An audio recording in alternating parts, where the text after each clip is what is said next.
Operation Kagar పేరుతో కేంద్ర ప్రభుత్వం రాష్ట్ర ప్రభుత్వాలతో కలిసి దేశంలో మావోయిస్టులను నిర్మూలించడమే లక్ష్యంగా కేంద్రం చర్యలు చేపడుతోంది.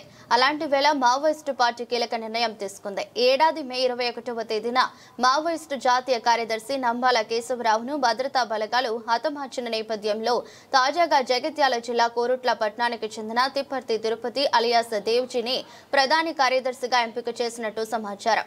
దీంతో ఇదే అంశంపై మా ప్రతినిధి దేవ్జీ సోదరుడు గంగాధర్ పలకరించగా ఎప్పటికైనా జనజీవన స్రవంతులు కలిసి ఇంటికి రావాలని కోరుకున్నట్టు తెలిపారు. నా పేరు తిప్పిరి గంగాధర్, మాది కోరుట్ల. మా అన్న తిప్పిరి తిరుపతి గత 40 సంవత్సరాల క్రితం మావోయిస్ట్ అప్పటి పీపుల్స్ వార్ పార్టీలోకి యూజీగా వెళ్ళి సుమారు 40 సంవత్సరాలు అవుతున్నా కానీ మా కుటుంబంలో అనేక సంఘటనలు అనేక సమస్యలు వచ్చిన ఇంతవరకు కూడా ఇంటికి రాలేడు. ఎప్పుడు కూడా మా కుటుంబాన్ని కలవలేదు. మేము కలవాలని ఎంతో ప్రయత్నం చేసినాము. రీసెంట్గా ఈ కగార్ ఆపరేషన్లో భాగంగా అనేక ఎన్కౌంటర్ జరుగుతున్నప్పుడు మాకు చాలా బాధ అనిపించింది. ఇందులో నా కూతురు సుమ ఒక లెటర్ కూడా రాసింది, పెద్దనాన్న మీరు ఇంటికి రావాలని. ఆ లెటర్ కూడా చాలా వైరల్ అయింది. అయినా కూడా ఇప్పటి వరకు ఎలాంటి సమాచారం కూడా మాకు ఇవ్వలేదు మా అన్నయ్య.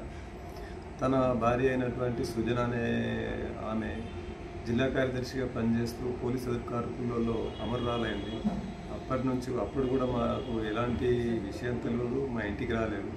ఇకనైనా అన్నయ్య మీరు క్షేమంగా ఉంటే బాగుంటుంది, కానీ మీ ఇంటికి వస్తే కూడా ఇంకా బాగుంటుందని మేము అందరం మీకోసం ఎదురు చూస్తున్నాము. దయచేసి మీరు ఇంటికి రావాలని నేను కోరుకుంటున్నాను.